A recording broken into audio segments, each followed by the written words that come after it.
I'm going to be honest with you, I kind of hate social media. At the beginning of this year, I decided Instagram, TikTok, all of that wasn't really adding to my life. It was wasting my time and showing me things that I didn't really want or need to see. So I deleted them. I logged out of my accounts, deleted the apps from my phone, and breathed a big sigh of relief. I'd done it, gotten rid of my social media. Now, 6 months later, I've re-downloaded them all. Good evening, Toastmaster members and guests. My name is Ciara Murphy, and tonight I'd like to share the story of why I reluctantly re-downloaded my social media and where I stand on it now. So let me take you back a few months to the end of March of this year, when I attended my very first stand-up comedy show. I watched 8 comedians perform on the stage, and at the end of the night, as I walked home, I thought to myself, I could do that. The following day, I sent out a few exploratory emails to comedy clubs in the local area, asking whether maybe there was a possibility that I could fill an upcoming slot at one of their shows. Honestly, I thought I would get responses like, do you have a video of your set you could send us? Which of course I didn't. Or, I'm sorry, we only work with established comedians, which of course I wasn't. However, a few days later, I received a response from one of these clubs saying, sure, come along. I wasn't expecting that. Now I really had to do it. I spent the next few days preparing my set. I told only my 2 closest friends that I was going to do it, just in case I bombed. And then on the day, I got on stage and did my first open mic. I told the audience my jokes. Some of them laughed, and I felt good. At the end of the night, I told my friends, you know, maybe this is something that I want to pursue. And one of them turned to me and said, you know this means you have to re-download social media, right? Of course. The double-edged sword of social media. Yes, sometimes not very good for your mental health.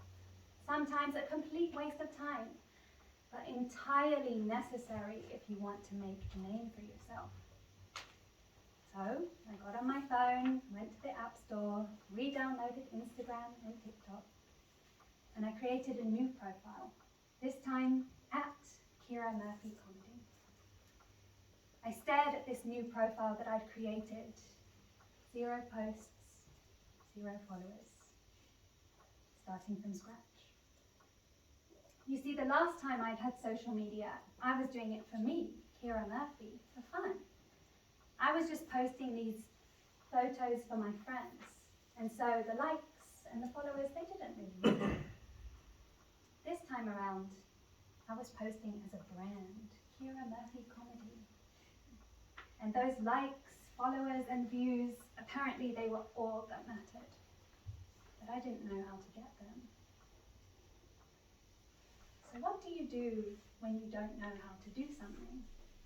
You consult an expert. So I asked one of my friends, a self-proclaimed selfie queen, TikTok goddess, and bombarded her with questions. What tags should I use? How do I make a reel? What's a trending sound? And she helped me. She showed me how to cut my videos so that they could go online. She gave me ideas for catchy titles that would make people want to watch them, and gave me all the tools necessary so that I could share my very first video. All I had to do was click post. And with a bit of trepidation, I did. And there it was, out in the world. And nothing happened. It got a couple of 100 views, nothing major. The following day, I did the same. And again, not a lot of traction. But that was okay.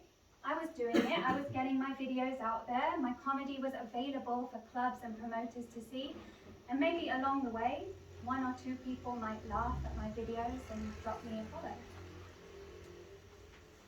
And then on the 7th day of posting videos, I shared a clip talking about going on a date with a Dutchman. And this is the video that popped up. I watched as the view count went from 1,000 views to 10,000 views. I screenshotted the video and sent it to my friend as it hit 50,000 views and kept on climbing. I'd love to tell you why this was the video that was successful when all of the others hadn't really done much, but honestly, I have no idea. I was following the same formula as before, and yet this one was the one getting the likes and the comments and the views. But at the same time that I was getting excited about all of these views rising, I realized that I had neglected something which comes along with them. I had been so focused on people seeing my videos that I forgot that they might have opinions on them. Some of these opinions weren't going to be so nice. The first of the negative comments started coming through. Where's the joke? Women aren't funny. I wouldn't date you. Silly comments really, but still hard to read when all I wanted to do was make people laugh.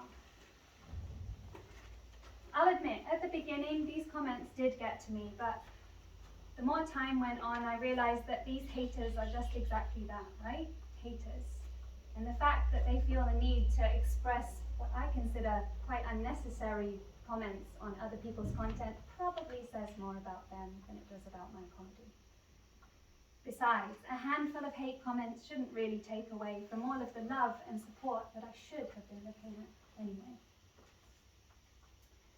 So, social media might still not be my favorite place to be, but it is opening up my comedy to a lot more people than would be able to see me here at the clubs.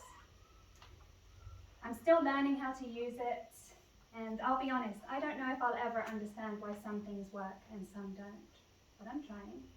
I'll keep posting my videos, I'll probably still keep receiving hate comments, but if for every hate comment I receive, I make at least one person laugh, then I think it's worth it.